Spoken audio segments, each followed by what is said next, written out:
speaking of winning, we're going to talk about Wednesday after we talk about what is evidence-filtered evidence. Yes. What And is evidence-filtered evidence? in a sentence, I'm going to just summarize that this is like, if you're going to do really formal Bayesianism, this is kind of like, to me, I don't need to articulate the points in my head, or at least that's my understanding of it. I don't need to articulate the points made in this post like formally to intuitively understand and implement them already. But if you're looking for formalisms, this is a good, or I guess semi-formalisms. There's not that much math in this, so I think this post, like, I think it's pretty intuitive, but it's also extremely applicable, like much more nowadays than it was before, because basically all the news we get everywhere is extremely filtered, and that has many applications to the modern day. I don't know. Let me touch on this real quick. The what evidence filtered evidence post. He harkens back again to his dilemma about the clever arguer that he set out in an earlier post, where someone is hired to sell you a box that may or may not contain a diamond, and the clever arguer points out, for example, the box has a blue stamp, and it is a well-known fact that diamond-containing boxes are more likely to have a blue stamp. And at that point, like, what do you do from a Bayesian perspective? Because that is true evidence. Like, stamp-containing boxes are much more likely to have diamonds. And as a Bayesian, you should update your probabilities on true facts like that. But on the other hand, you know this is a clever arguer who will only tell you things that are in support of the box having the diamond and will not tell you about any other evidence. So are you supposed to not update on actual true evidence that exists? Like, what the hell do you do here? Yeah, basically, this is the dilemma of what do you do when you know you're interacting with a biased source. Yeah, and so like and correct me if I'm wrong, but the conclusion is basically you're not obligated to do anything as a proper Bayesian until you've checked that against other sources. Yes. Or like you know the rest of the relevant data. He gives the example of like, all right, I've got a biased coin, Eneash and Jace.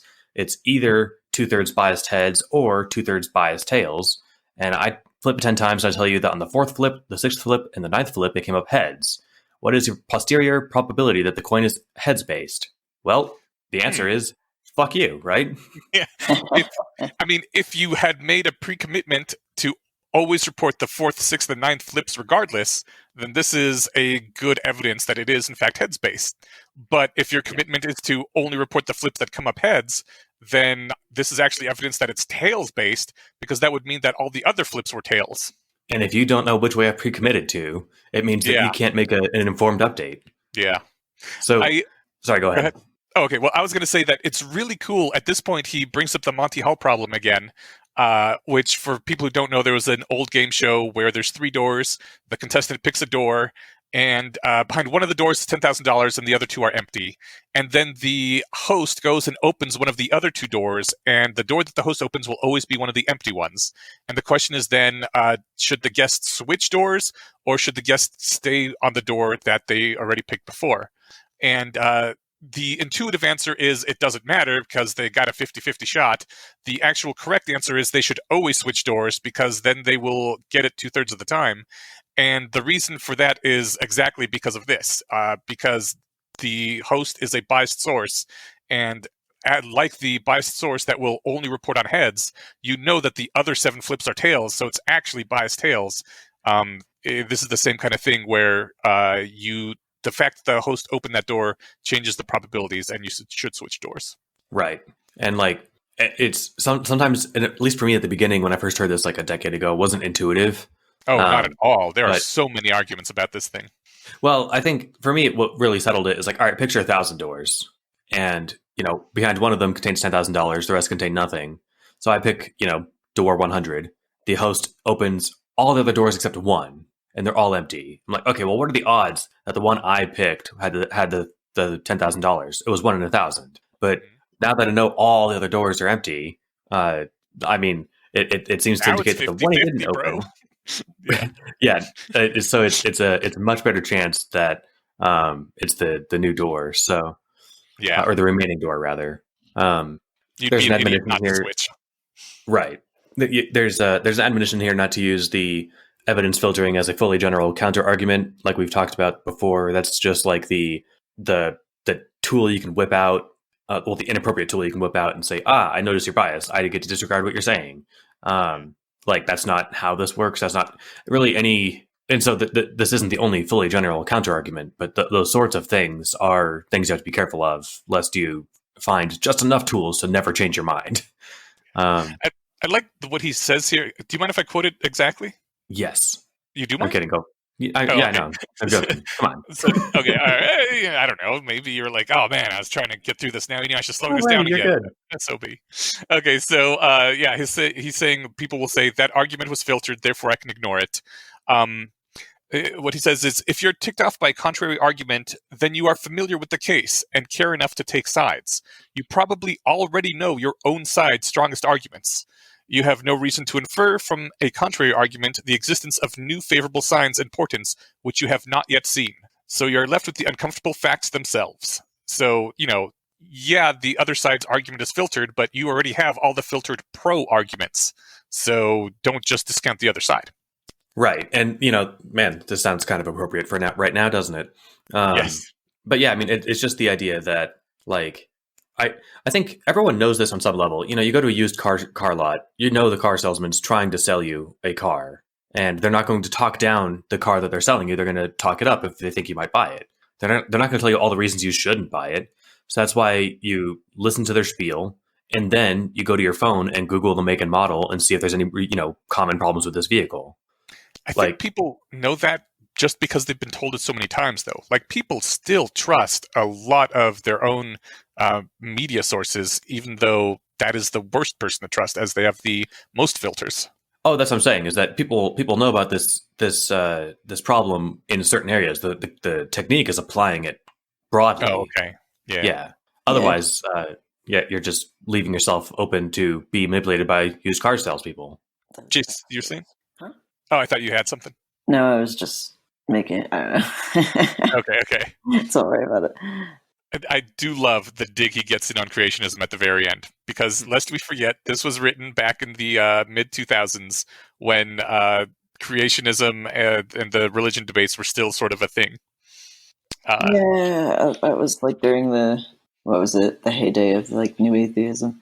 Yeah, or at least on the tail end of the new atheism thing. It was still strong. Maybe it was still the heyday. Don't recall now. It was the tail end of it, I think, but because this was like, what, 2010-ish? We can actually look at the date. I thought it was 2007. It's 2007. Okay. Oh yeah, right in the middle then. Yeah. Then everyone moved on to more important things to talk about. Yeah. But yeah, he says, if it's the first time you're ever hearing something, you should be beware. And no one can really trust the theory of natural selection if they're just hearing it for the first time until they've listened to a creationist for 5 minutes. Then you know it's solid. Which was great. It's fun. Yeah. And then the next post was Rationalization, which to me, I just always liked this because it has the very memorable... It makes a very memorable point that, like, rationalization is like calling lying truthicization. Yes. Like, it seems so weird that, like, because it's basically bottom line thinking, right? And so you're reasoning backwards so that you can find evidence to support your position, and that's what they call rationalization.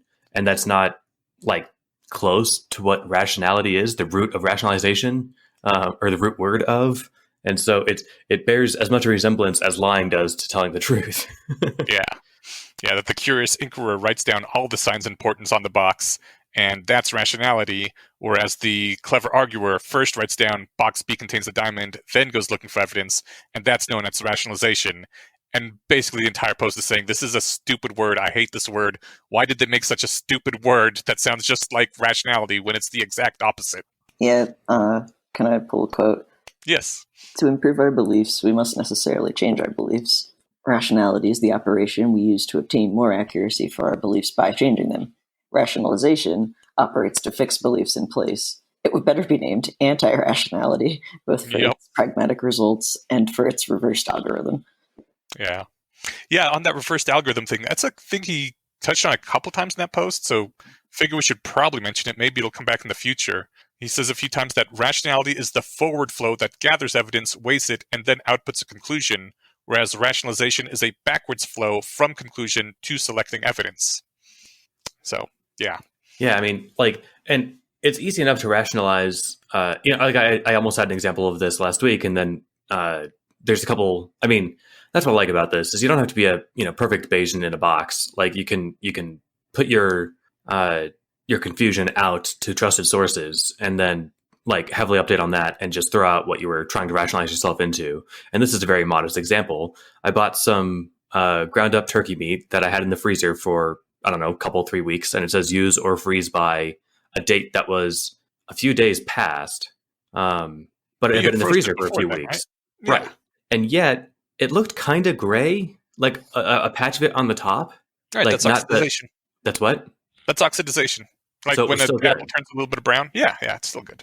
Oh, well, I threw it out because like it wasn't the healthy looking pink that I'm used to seeing. So Okay. I was trying to talk myself into using it because I was really looking forward to eating it, and it didn't smell like anything in particular. And I'm like, okay, well, it seems like it should be fine.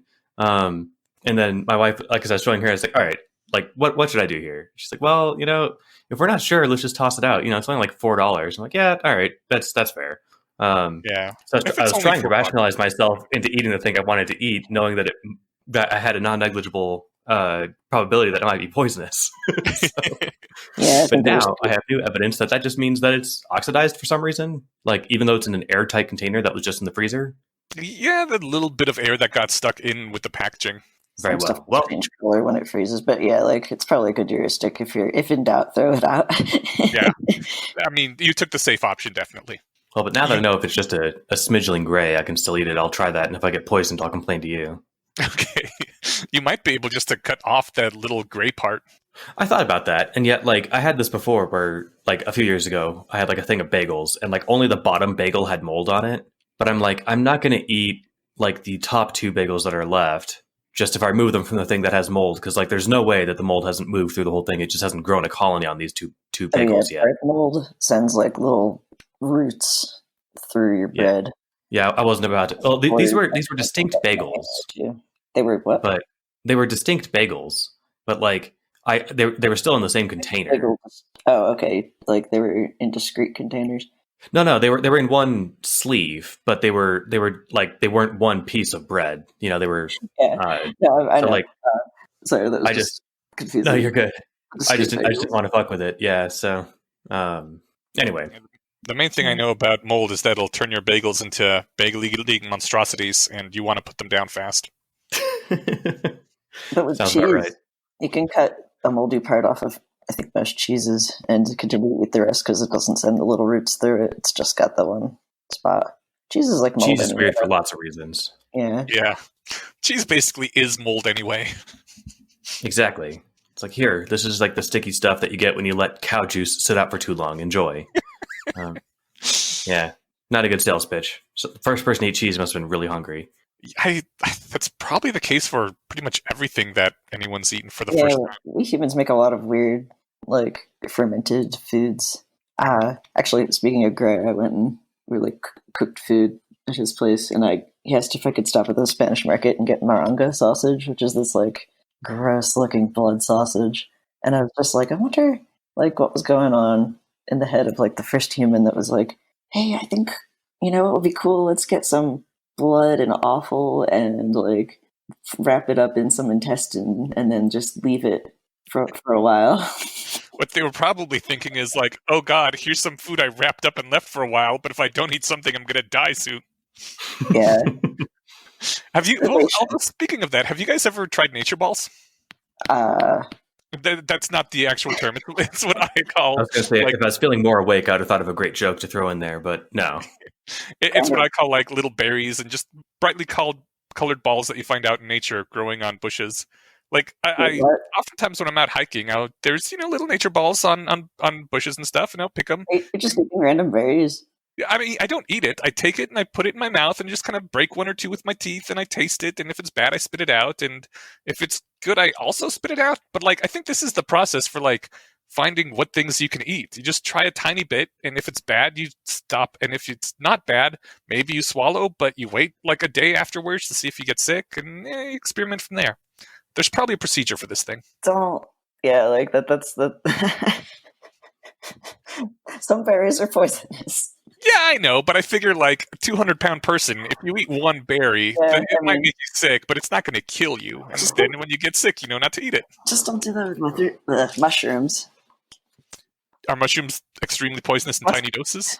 Many kinds of mushrooms are. There's like a mushroom called death cap. Well, yeah, I've heard of the death cap mushroom. That is a bad one. But could you identify one on site? No, I just don't put mushrooms in my mouth unless I bought them from a dealer. Smart. Or, Or I a mean, grocery either a store. dealer of food or of drugs, yes. All right. I don't have much else to add on this one, but we have to say that next week we're doing a rational argument. We change our minds less often than we think, and avoiding your beliefs' real weak points, which I can already remember is one of my favorites. Cool. And there are 3 because the first 2 are really short, so I figured let's just get 3 in so we have something to talk about. Sounds like a plan to me. Mm-hmm.